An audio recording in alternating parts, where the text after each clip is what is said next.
Olá, jovem adventista da data, a busca sincera é o título da nossa lição do dia de hoje, que começou nos mostrando que a Igreja Adventista do Sétimo Dia se tornou uma igreja oficialmente somente no ano de 1863, ou seja, somente quase 20 anos depois que pessoas de várias denominações marcaram a data que Jesus Cristo voltaria, conforme já citamos nesta semana, que os estudiosos daqueles dias ali acreditaram que Cristo voltaria em 22 de outubro de 1844.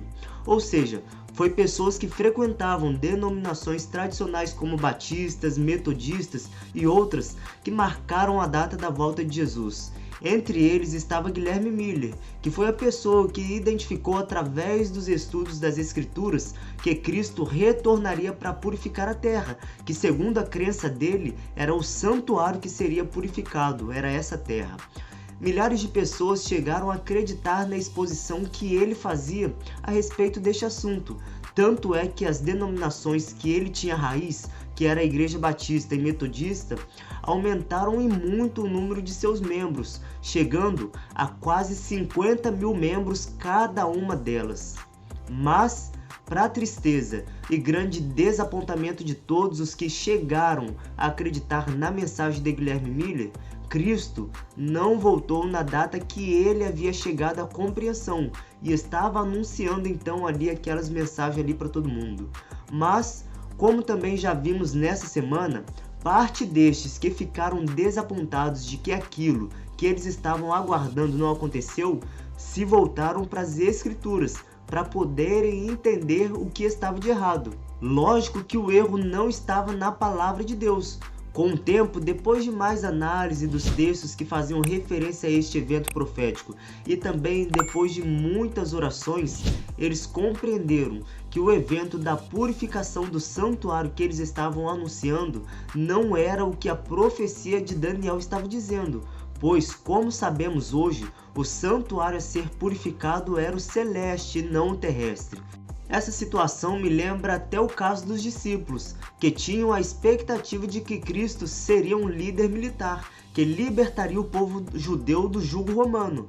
Mas depois, quando Cristo morre, todos os discípulos e cristãos ficam desapontados, tentando entender o que aconteceu, porque Cristo não se tornou líder ali daqueles dias. Porque a profecia do Messias então não se cumpriu.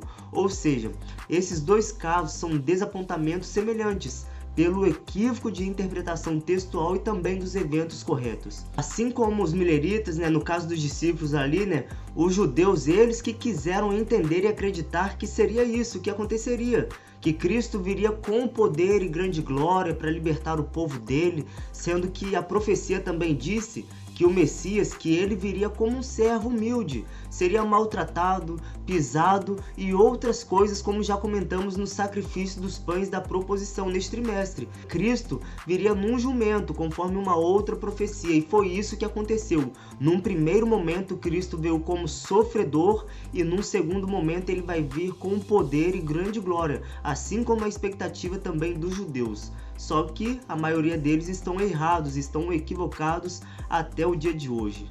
E olhando aí nessas duas situações, nós podemos ver muita similaridade, Da mesma forma como os discípulos olharam de forma errada para as profecias, assim também os conhecidos como mileritas também olharam de forma errada para as profecias.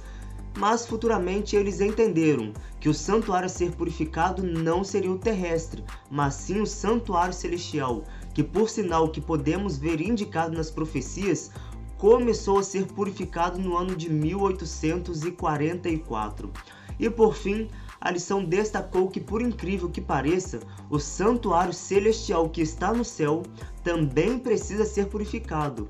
E o autor da lição mostrou, de acordo com o livro do profeta Jeremias, capítulo 17, versículo 1, mostra que o sangue aspergido nas pontas do altar representava os pecados que são escritos nos registros celestiais, nos registros do céu.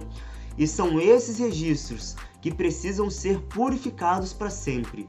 E o dia da expiação, assim como era um lembrete para os israelitas de que eles deveriam abandonar os pecados de todo o coração, também é para nós, pois estamos vivendo esse dia da expiação. Desde essa data, então, desde 1844, desde 22 de outubro de 1844. E toda essa compreensão das profecias bíblicas alcançadas foram resultados da busca sincera, desde que a data do desapontamento aconteceu na vida destes cristãos. E hoje compreendemos ela assim como os primeiros adventistas também acreditaram. Esse foi o nosso resumo da lição.